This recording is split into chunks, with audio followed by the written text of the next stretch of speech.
자자자, 일본 카메라. 일본을 찬양하는 일본 세력들이 항상 빠지지 않고 얘기하는 게 반일 불면동 해봤자 카메라는 다 일제 쓰네 캬캬캬캬 하죠. 한마디로 말씀드리자면은 일본은 과거 저작권에 대한 개념, 특허에 대한 개념도 희박하던 시절에, 인터넷도 없던 시절에 독일의 카메라를 그대로 카피해서 똑같이 만들었습니다. 제가 이 옛날 카메라 수집하는 게 한때 취미였었는데 요즘에는 수집 안 해요. 그러니까 요게 라이카 독일 카메라를 그대로 카피한 겁니다. 요게 레오탁스라고 하는 모델인데요, 1947년 모델인데 똑같습니다. 일부 부품은 거의 호환이 될 정도로 연구 개발 R&D에 아무런 투자도 안 하고 그대로 베껴서 대량 생산해가지고 파니까 싸니까 독일 카메라들이 점점 경쟁력을 잃기 시작한 거죠. 그래서 많이 망했어요. 그래서 일본이 카메라 시장에서 독일 카메라 업체들을 몰아낼 수 있었던 거였죠. 그렇게 베껴가지고 만들었는데 60, 70년 전 카메라랑 지금 카메라랑 이란 반사식의 경우에는 거의 무게나 크기나 차이가 없어요. 일본이 아직 강점을 가지고 있는 분야들, 아날로그, 그러니까 자동차, 디지털 카메라, 일본이 주도하고 있는 산업은 발전이 없습니다. 지금 스마트폰이 나오는 바람에 또 폭망을 했죠. 카메라 판매량 가장 높았던 게 2010년입니다. 1억 2천만 대 정도 전 세계에서 팔리던 거였고, 그리고 이 파란색 선이 똑딱이 카메라예요. 그냥 누르면 찍히는 거, 똑딱이 카메라. 빨간 게 DSLR입니다. 아니면은 렌즈 교환식 카메라. 렌즈 교환식 카메라는 프로나 전문가들의 수요가 있어서 그렇게 많이 줄지 않았지만, 똑딱이 카메라는 2010년부터 2018년까지 84%나 판매량이 줄어들었어요. 카메라를 사가지고 처음에는 취미 차원으로 막 출사 나간다 이러면서 막 공부도 하고 막, 그런데 목에 걸고 나가보면 렌즈까지 짊어지고 나가면 귀찮습니다. 나중에는 언제 요거를 다 장착을 해가지고 무거운 거를 목에 결릴 정도로 들고 다니면서 찍냐. 스마트폰이 훨씬 편하고 웬만한 똑딱이 카메라보다 훨씬 더 화질이 좋고 잘 나옵니다. DSLR 같은 거 처음에 멋으로 막 사고 그랬죠. 허세, 막 니콘, 캐논 이런 거 막 달고 목에 걸고 다니면 좀 멋있어 보이니까 허세로 달고 다니던 사람들도 무게를 견딜 수가 없는 겁니다. 전문직으로 이제 사용하시는, 직업상 사용하시는 분 이외에 요즘에 별로 무거운 카메라 안 들고 다닙니다. 다 스마트폰으로 찍죠. 이제 그 허세의 시대도 끝난 거예요.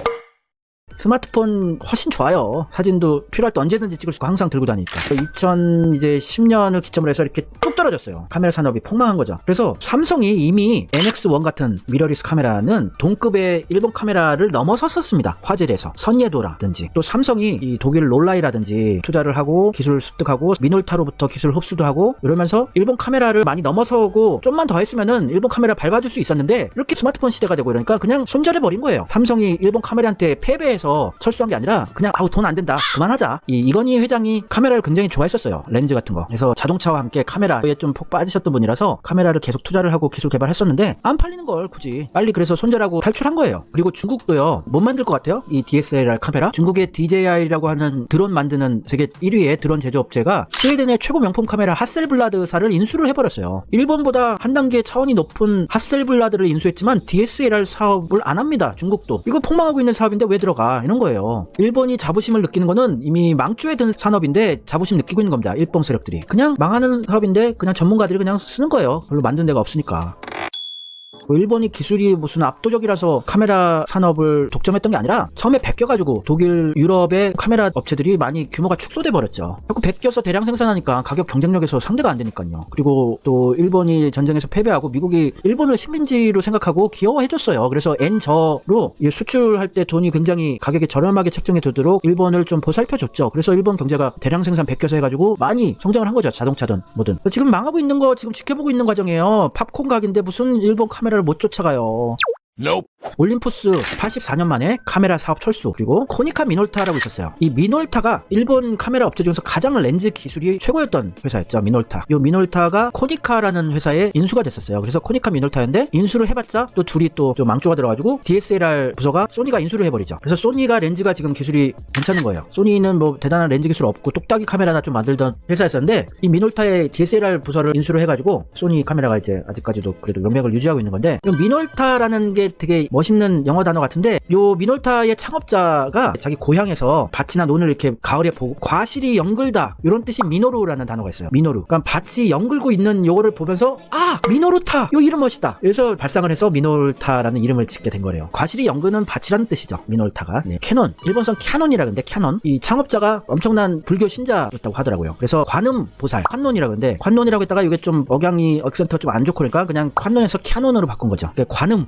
그래서 캐논이 관논, 관음에서 나온 얘기다. 예, 그리고 카메라가요. 저도 유튜버라서 카메라 필요하고 한데 저 이 웹캠 하나로 다 해요. 웹캠 하나만 있으면 충분합니다. 스마트폰만 있어도 충분해요. 대단한 DSLR 카메라를 사야 된다 이런 거는 다 뻘짓입니다. 유튜버 한다고 너무 돈 쓰고 이러지 마세요. 뻘짓이에요, 뻘짓. 나중에 편집할 때 용량만 늘어나가지고 편집 컴퓨터 더 비싼 거 엄청 좋은 거 사야 되고 이런 쓸데없는 악순환이 계속됩니다. 요 정도 1080, 요 정도 수준의 웹캠 정도만 있으면은 조명만 잘 맞추면은 비싼 카메라 필요 없어요. 올림푸스도 이제 카메라 사업 그만뒀고, 예, 코니카 미놀타도 카메라 사업 철수하고 DSLR 사업부만 소니한테 넘기고, 일본의 3대 카메라 업체가 캐논, 니콘, 소니예요 지금. 근데 니콘도 이제 저널리스트들, 기자들이 많이 애용하던 카메라 업체인데 지금 2021년 3분기만 해도 8천억 원 정도의 영업 적자요. 분기 하나에 8천억이니까 1년에 3조 이상의 적자를 보고 있는 겁니다. 니콘 카메라가. 진짜 전문가 이외에는 그렇게 비싼 카메라 쓸 일도 없고, 그리고 한 대 이제 사놓으면요, 한 5년 정도는 문제없이 그냥 쓸 수 있어요. 일본이 카메라 계속 뭐 신제품 나오지만 조금 해상도 더 좋아지고, 조금 더 셔터 스피드 빨라지고, 조금 더 배터리 시간이 늘어나고, 요 정도 수준이라서 이렇게 차이가 안 나요. 안 사도 그만입니다. 니콘도 이제 폭망각이다. 게다가 일본 카메라 업체들이 다 위기예요 지금. 이제 망하는 거 기다리고 있는 중입니다. 작년 5월에 세계 출하 대수가 동월 대비 72.6% 하락했어요. 이미 망해가고 있는 거를 지켜보고 있는 상황입니다 여러분. 일본 카메라를 우리가 못 따라간다 이런 얘기하는 애들은 싸울 필요도 없습니다. 무식해서 일본 카메라 대단하다고 생각하는 겁니다. 한국 삼성은 새끼 손톱 크기 정도 되는 스마트폰용 이미지 센서 안에 6억 화소를 지금 도전하고 있어요. 세균까지 보이는 6억 화소. DSLR 카메라에 들어가는 이미지 센서는 요 정도에 되는, 이런 이미지 센서 큰 거에다가 1억 화소 찍을까 말까. 1억도 안 돼. 일본의 카메라 이미지 센서 기술력이. 근데 그것보다 한참 작은 데다 6억 화소, 600 메가픽셀. 지금 이거 만들고 있습니다. 개발 중입니다. 그러니까 우리는 지금 스마트폰 안에 카메라를 집어넣고 요걸로 DSLR을 넘어보겠다고 도전을 하고 있는 겁니다. 물론 DSLR보다는 화질이 좀 떨어지는 건 사실이에요. 워낙 렌즈가 크고 거대하고 이렇기 때문에 그거를 조그만 제한된 환경 안에서 넘어서려고 하는 노력 자체가 혁신인 거죠.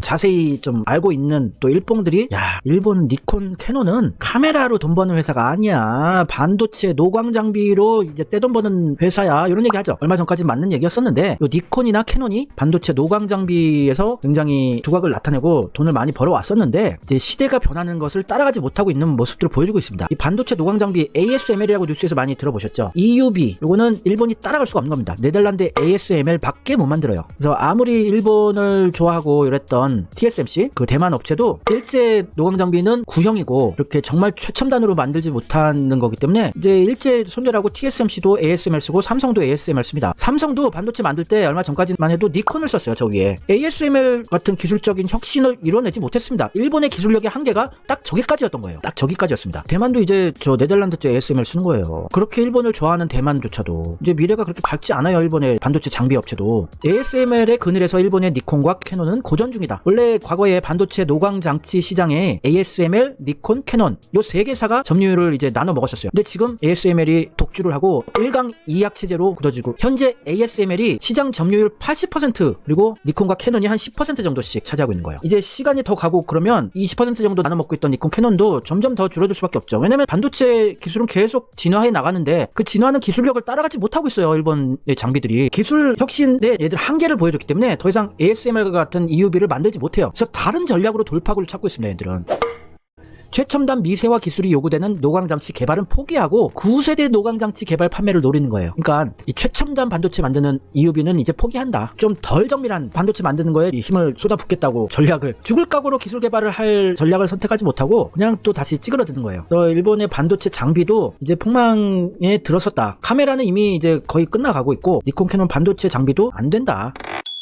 이제 자동차 산업이 폭망하는 걸 보여드리겠습니다. 이제 자동차 망하면 일본은 재기불능입니다. 일본은 아직도 제조업 국가예요. 일본의 주가총액 1위 기업이 도요타고, 그래서 여기 현대 기아차가 웬만한 회사들은 다 넘어섰는데 이제 하나 남은 게 도요타랑 렉서스예요. 도요타, 렉서스 같은 회사니까 도요타 하나 남은 겁니다. 현대 기아차 그룹이 도요타 이외의 기업들은 다 넘어섰어요. 판매량이건 기술력이건 품질이건 디자인이건. 일제차 품질이 얼마나 좋은데 아직도 그런 주장을 하는 분들이 있는데, 아닙니다. 불량 건수라든지 이런 거 보면은 현대 기아가 몇 년 전에 넘어섰어요. 도요타 이외에는. 얘네들도 카메라 산업과 같이 기술력이 정체되어 있어요. 혁신이란 거를 이제 못하게 되었습니다. 디자인에서도 그렇고 품질도 그렇고 그냥 수년 전 모델을 보는 것 같은 느낌입니다 지금. 그래서 지금 이 일본의 닛산차가 2년 연속 7조 원 적자 전망이에요. 지금 2년째 매년 7조 원씩 적자를 보고 있는 겁니다. 닛산은 이미 한국에서 철수했죠. 얘들은 반일 불매운동 없었어도 그냥 철수할 수밖에 없었던 상황이었습니다. 한국 시장이 엄청난 수입차 시장 격전지인데 한국 소비자들의 수준이 너무 높기 때문에 닛산이나 인피니티 정도의 디자인과 성능으로는 비빌 수가 없는 거예요. 안 팔립니다. 그래서 불매운동 안 하고도 그냥 철수할 수순이었어요. 근데 불면동 하니까 더 그게 가속화돼서 이제 철수를 했는데, 한국에서만 그러겠습니까? 전 세계에서 지금 폭망이니까 매년 7조 원의 적자죠. 닛산도 이제 지지를 올해 안에 칠 거라고 봅니다, 저는. 그래서 매각 카운트다운에 들어갔죠. 작년 8월 기사예요. 지금 이제 닛산은 어디에 팔까? 요거 지금 논의 중인 상황이에요, 지금도. 일본 정부에서는 혼다와 닛산을 합병시키겠다는 움직임이 있었지만, 합병해봤자 모자란 애 둘이 붙여놔봤자, 똑같은 IQ 82명을 붙여놔봤자 IQ 80이죠. IQ 160이 되는 게 아니에요. 둘이 붙여놔봤자 시너지 효과 크게 나지 않습니다. 혼다 또한 작년에 순이익이 64% 급감할 예정입니다. 그리고 일본 최대 기업, 일본에서 인재들이 다 모여있는 도요타, 일본 시가총액 1위의 기업 도요타의 도요타 아키오 사장이 이대로는 일본에서 차를 못 만든다고,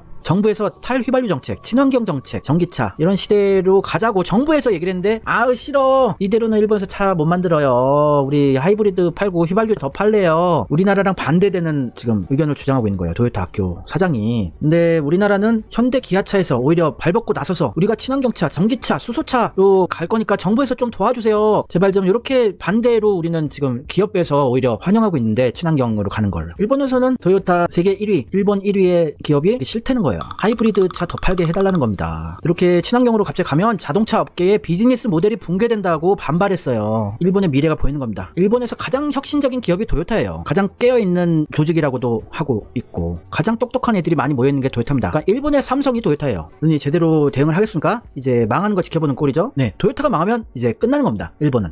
Nope. 네, 닛산은 카를로스 곤 회장이 있었기 때문에 그나마 화끈하게 경영을 해줘서 그나마 연명을 했었던 거지, 이미 망쳐 들었던 회사였어요. 닛산 조직 자체가 정부에서 밀어주던 업체였거든요, 닛산이. 그래서 수십 년간 일본 1위의 자동차 업체가 닛산이었었는데, 너무 이렇게 방만하게 위기감 없이 경영을 하다 보니까 이 회사의 혁신이 없어지고 관료주의화되고 그냥 띵까띵까 놀맨놀맨이 돼버리면서 도요타한테 그 1위 자리를 뺏겼던 거죠. 이 카를로스 곤 회장이 와서 그나마 좀 연명했던 건데, 아니야, 나 그냥 깡통 그냥 빌어먹고 살래, 깡통 줘, 이런 거예요. 닛산이 다시 거지가 되겠다는 거예요. 그렇게 자신들이 쿠데타를 해서 선택한 거지 폭망의 길이니까 가도록 내버려 둬야죠. 네. 자, 이제 또 망해가고 있는 산업이 있죠. 일본의 주력 산업 중에 하나인 오토바이. 또 모르는 무식 등의 일봉 애들이 우리나라 일본 오토바이 따라가려면 수십 년 걸린다는 이런 무식한 소리를 또 하던데, 전 세계의 오토바이 시장 가장 큰 나라가 인도입니다. 31%, 파란 색깔. 그 다음으로 큰 게 중국 29%, 그 다음이 인도네시아 11%, 그 밑에 베트남, 타이 이렇게 있는데, 그러니까 세계 시장을 세 개로 나눌 수 있는 겁니다. 세계 시장의 3분의 1이 인도, 3분의 1이 중국, 그리고 또 3분의 1이 동남아인 거예요. 중국이 이제 못 만드는 게 없어요. 중국의 기술력을 그렇게 무시하면 또 안 됩니다. 그러면 우리도 일본 꼴이 나요. 중국은 우리가 항상 위기감을 느끼고 견제를 해야 됩니다. 중국이 웬만한 오토바이 다 만듭니다. 이게 중국산 오토바이 브랜드인데요, 일제보다는 좀 품질이나 이런 부분에서 많이 떨어지는 부분도 있겠지만 겉보기에는 그럴싸하게 그냥 만들어요. 가격이 또 워낙 일제보다 싸기 때문에 그냥 써줍니다. 요거 사줍니다, 중국 사람들. 그리고 요것도 중국제 오토바이인데 뭐 그럴싸하잖아요. 어우, 명품 오토바이 같이 했잖아요. 요 정도만 돼도 되는 거예요. 오토바이라는 게 무슨 모터 레이싱 대회 나가는 것도 아니고, 무슨 뭐 부자들이 취미 삼아 타는 것도 아니고, 중국, 인도, 동남아 정도라면은 요 정도만 돼도 충분한 겁니다. 돈 과시하려면은 페라리나 람보르기니를 사지, 누가 오토바이를 중국, 인도에서 이렇게 명품 오토바이를 사겠습니까? 오토바이는 기본적으로 서민들이 타는 겁니다. 차를 못 사는 서민들. 그래서 중국 시장은 세계에서 두 번째로 큰 시장인데, 일본 오토바이가 그렇게 많이 팔리고 있지 않아요. 이 중국 시장의 이 오토바이 판매 대수 순위예요. 1, 2, 3, 4, 5, 6. 6등까지 다 중국 국내 브랜드예요. 7등에 하나 중국의 우양이라는 업체랑 협력으로 만든 우양 혼다가 저 하위권에 있고, 그 밑에 또 하위권에 혼다 합작 업체가 있고. 또 세계에서 두 번째로 큰 중국 시장 일제 오토바이가 이제 안 팔리고 있습니다. 일제 브랜드를 굳이 살 필요는 없는 거죠. 세계에서 가장 큰 오토바이 시장인 인도도 기술력이 없다고 생각을 하시겠지만, 인도도 다 국산 브랜드들이 장악하고 있어요. 자, 1등이 히어로 모토그룹, 2등에 이제 혼다가 25% 있긴 한데, 국산 브랜드들이 대부분 또 장악을 하고 있다는 겁니다. 인도산도. 그러니까 인도도 중국도 만드는 게 이 오토바이예요. 이게 인도산 히어로라는 브랜드입니다. 이 일제 디자인을 좀 따라하긴 했지만 어찌됐건 인도도 만드는 게 이 오토바이 기술력이라는 거예요. 자꾸 무슨 모터 GP 얘기하고 레이싱 대회를 씹어 먹는 게 일본이라고 자꾸 얘기를 하는데, 자체의 기술력이라는 게 그렇게 대단한 기술력이 필요한 게 아니라고요. 자동차 저도 정비 자격증이 있는 사람이라서, 그리고 기계공학 이런 데 관심이 많아서 오토바이도 분해도 해보고 했는데 단순합니다. 자동차에 비해서는 한참 낮은 차원의 기술력이 필요한 게 오토바이예요. 레이싱 대회에서 우승하고 이런 거는 그 레이싱 그 경주에서 잘하는 거지. 그냥 그 팀이 잘하는 거죠. 그 드라이버가 잘하는 거고, 라이더라 그러나요? 메케닉들이 잘하고 팀을 잘 꾸리고 이래서 돈 싸움입니다. F1도 마찬가지고 이런 모터GP, 이 모터바이크 대회 같은 것도 돈 많이 그냥 쏟아붓고 좋은 드라이버, 좋은 팀, 메케닉, 감독, 팀만 잘 꾸리고 이러면은 기술력이 최고라고 해서 그게 우승이다 이건 아니에요. 이 인도도 오토바이 이렇게 만들고 또 히어로 다음으로 인도에서 잘 팔리는 브랜드가 마자즈라고 있어요. 마자즈도 이렇게 다양한 베리에이션의 오토바이들을 국내 생산하고 있습니다. 굳이 일제 쓸 일이 없는 거예요. 일제 좀 고급 모델을 사고 싶다 이런 사람들은 그것보다 더 명품을 사죠. 두카티나 할리데이비슨, 뭐 아프릴리아 더 명품을 사지 어중간한 혼다, 가와사키 안 사요. 또 그러니까 이 중간에 샌드위치처럼 껴버린 거예요. 일제 오토바이 브랜드들이. 그래서 중국 시장, 인도 시장도 다 국내 브랜드들한테 자리를 이제 뺏기고 있고, 또 동남아 시장이 이 발전하는 국가들, 개발도상국이라든지 이런 나라들은 오토바이 시장의 미래가 밝지가 않아요. 우리나라도 오토바이 타던 시절이 있었는데 돈이 없어서 오토바이 탄 거지. 돈을 벌면 차를 사고 싶어해요. 마이카 시대 포니원 나오던 시절처럼. 동남아 사람들은 이제 경제가 점점 발전하면 발전할수록 오토바이 이제 안 타. 그러면서 차를 사기 시작한단 말입니다. 그러니까 이제 동남아시아에서 발전 가능성, 미래가 어두운 거예요. 일본 오토바이 산업이. 동남아 시장이 이번에 또 코로나 사태로 인해서 오토바이 판매가 많이 줄어들었어요. 대만, 중국만 좀 상승했지 일본, 말레이시아, 필리핀, 타일랜드, 인도네시아 모두 오토바이 판매량이 떨어졌습니다. 아니 돈 벌었어요. 그러면은 야 좋은 오토바이 살 거야 이럽니까? 차 살 거야 이럽니까? 좋은 오토바이를 왜 사요? 차를 사죠. 가족들 생기고 이러면. 그러니까 미래가 없는 겁니다. 오토바이 산업도 이제 앞이 깜깜한 거예요. 일본 오토바이 산업도. 그리고 명품 오토바이는 유럽이나 미국이 잡고 있죠. 일본은 미래 없어요. 오토바이조차도요. 한국에서 이제 배달, 이제 코로나 때문에 배달하시는 분들이 많이 이제 타줘서 일본 오토바이가 대단히 잘 나간다고 생각을 하시겠지만 아니죠. 이런 미국 할리데이비슨 같은 명품 흉내를 내서 나오긴 나오는데, 혼다, 가와사키, 야마하에서 미국의 이런 할리데이비슨 같은 터프한 진짜 뭐 사나이 스타일의 오토바이는 또 못 만들어요. 흉내만 낼 뿐이지. 할리데이비슨 같은 이런 클래식한 디자인은 또 급이 안 돼요. 일제 오토바이가. 그리고 이탈리아의 아구스타 이런 것도 또 못 따라와요. 진짜 돈 많은 사람들이 취미로 타는 오토바이들은 혼다, 스즈키, 야마하가 아니고 이런 이탈리아제들 타죠. 또 아구스타 같은 거 어중간한 명품이에요. 일제 오토바이가. 그리고 이런 거는 이제 일본 애들이 거의 못 따라가는 레벨. 이 영국제 RL이라는 브랜드가 있습니다. 초명품 바이크. 이런 초명품은 또 못 만들어요. 일본 애들이. 걔네들의 한계예요. 한계. 진짜 명품은 못 만든다. 라이카 같은 명품 카메라는 그런 브랜드 가치를 못 만들어낸다. 스위스 명품 시계, 파텍 필립 같은, 블랑팡, 뭐 쇼파드 같은 명품 시계는 또 못 만들어낸다. 시계 산업을 시작한 지 100년이 넘었지만 그랜드 세이코가 얘네들의 한계다. 그러니까 얘들은 뭐 명품 못 만듭니다. 트라이엄프 이런 것도 못 쫓아가죠. 또 성능에서 넘어서더라도 급이 안 돼요. 이것도 굉장히 명품이 독일제 호렉스라고 있습니다. 호렉스 VR6 이런 진짜 명품들은 못 만들어내는 게 일본 오토바이의 현 주소다. 어중간하게 만드는데 어중간한 시장은 이제 또 별로 미래 가치가 없고 시장성이 없고, 중저가는 이제 중국, 인도한테 다 뺏기고 있고 망한 거예요. 그런 두카티 같은 이탈리아 브랜드 이런 거 못 뛰어넘는 거예요. 무슨 레이싱에서 자꾸 이겼다고 그 소리만 하는데 레이싱 대회에서 그냥 이긴 거예요. F1에서 혼다가 우승했었다고 람보르기니, 페라리 기술력을 넘어선 겁니까? 아니죠. 그냥 레이싱 대회에서 이겼다, 우승했다예요. 르노도 F1에서 날리는데 르노는 현기차한테 기술력 안 됩니다.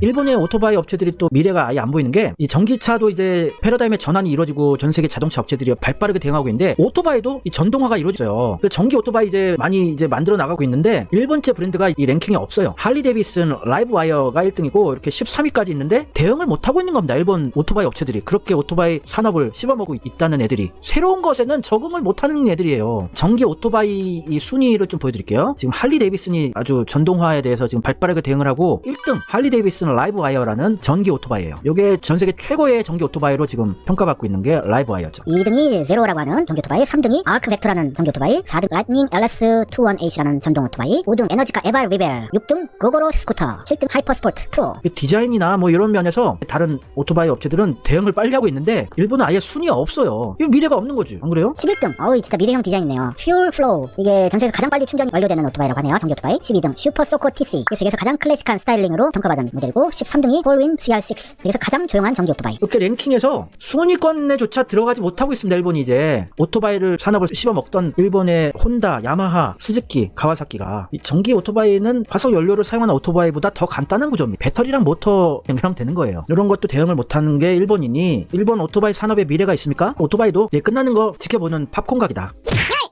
자, 그리고 이제 반도체도 끝났죠. 일본. 한때 일본이 전 세계 반도체 시장을 씹어먹던 시절이 있었어요.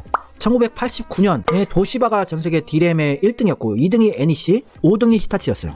핑크 색깔이 일본 기업입니다. 92년이 되면서부터 삼성이 세계 1위가 되고 D램에서 일본 업체들 이 핑크 색깔 다 없어지고 이제 2005년에는 LP다 메모리 하나만 남은 거예요. LP다 메모리. 1등 삼성, 2등 하이닉스예요. 반도체 D램에서. 2020년 세계 시장 점유율이에요. D램 반도체 점유율. 삼성 코리아 43.5%, SK 하이닉스 코리아 30.1%, 둘이 합쳐서 73.6% 세계를 씹어먹고 있는 겁니다. 일본은 안 보여요. 일본은 아예 순위도 보이지 않습니다. 폭망이죠, 폭망. 일본 아직까지도 뭐 소재 부품 장비가 대단해 이런 얘기만 하고 겨우 살아남아서 연명하고 있는 산업들 몇 개 가지고 일본을 빨아주는 애들은 무식하게 그지없는 애들이에요. 전체적인 흐름을 보질 못하고 그냥 남아있는 것 뿐입니다. 연명할 뿐. 오토바이 산업 연명하고 있는 거고 자동차도 지금 겨우 살아남아 있는 건데 패러다임의 전환이 이루어지는 시기가 지금 벌써 찾아오고 있는데 그냥 폭망이 급속하게 찾아올 거예요. 일본 자동차 업체도. 이 SSD라고 이제 여러분들 요즘에 많이 쓰시는데 이 하드디스크를 썼었죠. CD처럼 이렇게 돌아가는 거. 근데 그거를 삼성이 가지고 있다가 그냥 팔았어요. 얘도 미래가 없어. 그리고 팔아버렸습니다. 삼성이. 하드디스크 사업부를 C게이트라는 업체한테 그냥 팔아버렸어요. 제값 받고 주식도 받고 지분도 9.6% C게이트 지분도 받고 그런 다음에 SSD에 이제 주력을 하게 되죠. 근데 이 SSD 이제 컴퓨터 써보신 분들은 아시겠지만 차원이 다르죠. 속도도 빠르고 소음도 안 나고 열도 안 나고 그냥 구형 컴퓨터들 하드디스크만 SSD로 바꿔줘도 거의 신형급이 된 것 같은 신세계를 느낄 정도로 빨라요. 그래서 완전히 이제 SSD 시대로 간다고 판단하고 하드디스크 산업을 그냥 매각해버린 거예요. 돈 안 되는 거, 미래 시장성이 없는 거는 금방 정리버린 겁니다. 카메라 사업 정리하듯이. 근데 이 SSD 산업도 한국이 또 씹어먹고 있어요. 미래 산업은 다 우리나라가 쥐고 있는 겁니다. 자, 1등 삼성 24.6%, 2등이 SK 하이닉스 12.9%, 거의 40%에 육박할 정도로 우리나라가 미래 산업은 또 쥐고 있는 겁니다. 일본은 아직도 하드디스크 공장 가지고 있어요.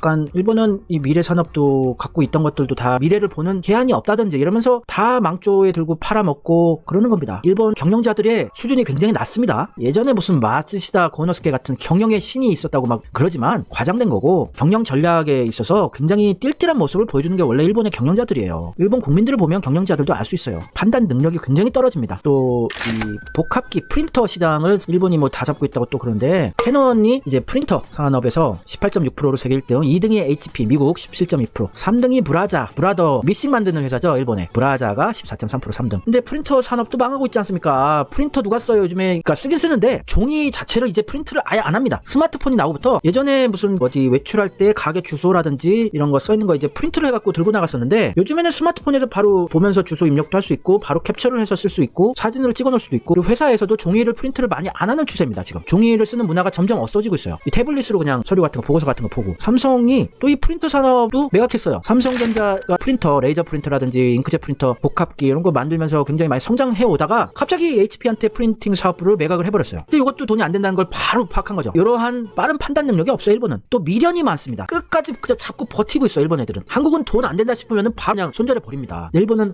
잘 될 거야. 옛날에 영광이 다시 돌아올 거야. 그래서 텔레비전 사업도 아직도 끝까지 쥐고 있어요. 미련을 버리지 못하는 지저분한 결단 능력. 그래서 일본이 복사기, 요즘 복사도 많이 안 해요. 이런 것도 망했다. 반도체도 망했다. 오토바이 산업도 망했다. 자동차도 망해가고 있다. 카메라도 망해가고 있다. 뭐 그러면은 꼭 또 이런 얘기 나와. 한국에 뭐 게임기도 못 만들어. 플레이스테이션. 이 플레이스테이션 같은 게임기는요 국내 생산 아니에요. 중국의 박스콘이라고 있죠. 세계 유명한 업체들의 전자제품들 하드웨어를 위탁 생산하는 대만의 폭스콘이라고 있는데 대만의 중국 공장, 폭스콘 중국 공장에서 플레이스테이션 다 만듭니다. 기계 같은 이런 하드웨어는 별 기술력이 아니에요. 별것도 아니고 요 안에 들어가는 D램이라든지 SSD 또 한국산 SK나 삼성께 들어가죠. 또 닌텐도 같은 것도 닌텐도 그 소프트웨어 기술력이 뭐 대단한 기술력이 뭐가 있어요. 이 하드웨어도 박스콘에서 다 만드는 겁니다. 이런 하드웨어 만드는 기술은 중국에서 대만에서 다 만드는 거고 뭐 대단한 기술력이 아니고 일단은 콘솔 게임 시장에 수십 년 전에 진출을 해서 노하우가 상당하다는 거는 인정을 합니다만 그 노하우를 우리가 삼성, LG 아니면 우리나라의 게임 회사들 또 디자인 그래픽 하는 업체들 총 역량을 결집하면은 소니건 엑스박스건 그 게임 소프트웨어 만들려면 만들 수 있죠. 근데 우리는 너무나 경쟁이 치열한 이 레드 오션인 콘솔 게임 시장에 진출을 아예 안 하는 거예요. 경쟁이 너무 치열하고 뺏어올 파이가 그게 너무 큰 것도 아닙니다. 들어가는 노력에 비해서 리스크도 크고 또 얻을 수 있는 과실이 적은 거기 때문에 게임 시장에는 진출을 안 하는 거예요. 그냥 온라인 게임에 집중을 하고 거기에는 우리가 경쟁력이 있었고 시작도 세계에서 거의 최초 수준으로 빨리 시작을 했었기 때문에 지금 엑스박스, 소니, 플레이스테이션 그리고 닌텐도 요 정도예요. 그냥 지네들끼리 그냥 벌어먹고 박치게 싸우고 그래라. 우린 안 들어간다 이런 겁니다. 그래서 이런 게임 못 만든다고 무슨 자존심 상해하지 마세요. 안 하는 거예요. 돈이 안 되니까 안 하는 겁니다. 우리는 미래가 굉장히 밝다고 제가 보는 게 우리는 계속 바꿔나간다는 얘기예요. 요거 아니다. 요건 구리다. 요건 불편하다. 바꾸자. 계속 바꿔나가고 있다는 겁니다.